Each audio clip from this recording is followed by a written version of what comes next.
2 Samuel chapter 18. David mustered the men who were with him and appointed over them commanders of thousands and commanders of hundreds. David sent out his troops, a third under the command of Joab, a third under Joab's brother Abishai, son of Zeruiah, and a third under Ittai the Gittite. The king told the troops, "I myself will surely march out with you."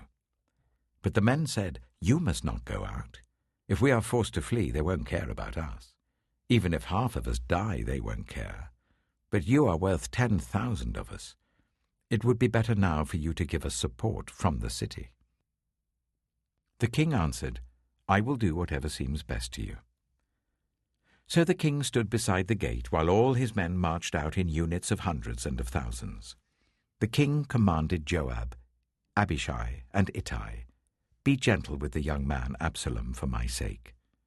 And all the troops heard the king give orders concerning Absalom to each of the commanders. David's army marched out of the city to fight Israel, and the battle took place in the forest of Ephraim. There Israel's troops were routed by David's men, and the casualties that day were great, 20,000 men. The battle spread out over the whole countryside, and the forest swallowed up more men that day than the sword. Now Absalom happened to meet David's men. He was riding his mule, and as the mule went under the thick branches of a large oak, Absalom's hair got caught in the tree. He was left hanging in mid-air while the mule he was riding kept on going. When one of the men saw what had happened, he told Joab, "I have just seen Absalom hanging in an oak tree." Joab said to the man who had told him this, "What? You saw him? Why didn't you strike him to the ground right there? Then I would have had to give you 10 shekels of silver and a warrior's belt." But the man replied, "Even if 1,000 shekels were weighed out into my hands, I would not lay a hand on the king's son. In our hearing, the king commanded you and Abishai and Ittai, protect the young man Absalom for my sake. And if I had put my life in jeopardy, and nothing is hidden from the king, you would have kept your distance from me." Joab said, "I'm not going to wait like this for you." So he took 3 javelins in his hand and plunged them into Absalom's heart while Absalom was still alive in the oak tree. And 10 of Joab's armor-bearers surrounded Absalom, struck him, and killed him. Then Joab sounded the trumpet, and the troops stopped pursuing Israel, for Joab halted them. They took Absalom, threw him into a big pit in the forest, and piled up a large heap of rocks over him. Meanwhile, all the Israelites fled to their homes. During his lifetime, Absalom had taken a pillar and erected it in the king's valley as a monument to himself, for he thought, "I have no son to carry on the memory of my name." He named the pillar after himself, and it is called Absalom's monument to this day. Now Ahimaaz, son of Zadok, said, "Let me run and take the news to the king that the Lord has vindicated him by delivering him from the hand of his enemies." "You are not the one to take the news today," Joab told him. "You may take the news another time, but you must not do so today, because the king's son is dead." Then Joab said to the Cushite, "Go tell the king what you have seen." The Cushite bowed down before Joab and ran off. Ahimaaz, son of Zadok, again said to Joab, "Come what may, please let me run behind the Cushite."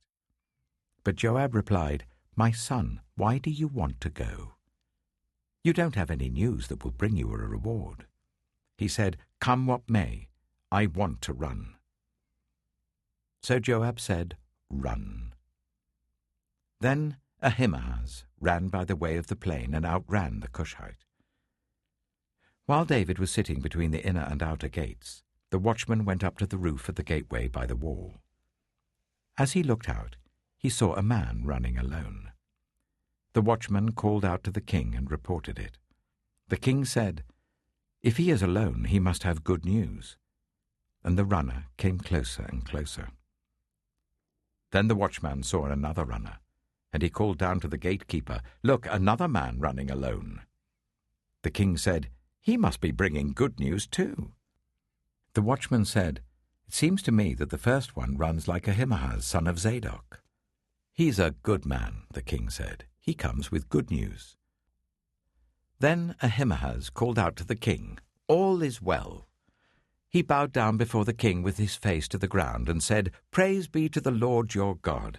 He has delivered up those who lifted their hands against my lord the king." The king asked, "Is the young man Absalom safe?" Ahimaaz answered, "I saw great confusion, just as Joab was about to send the king's servant and me, your servant, but I don't know what it was." The king said, "Stand aside and wait here." So he stepped aside and stood there. Then the Cushite arrived and said, "My lord the king, hear the good news. The Lord has vindicated you today by delivering you from the hand of all who rose up against you." The king asked the Cushite, "Is the young man Absalom safe?" The Cushite replied, "May the enemies of my lord the king and all who rise up to harm you be like that young man." The king was shaken. He went up to the room over the gateway and wept. As he went, he said, "Oh, my son Absalom, my son Absalom! If only I had died instead of you, O Absalom, my son, my son!"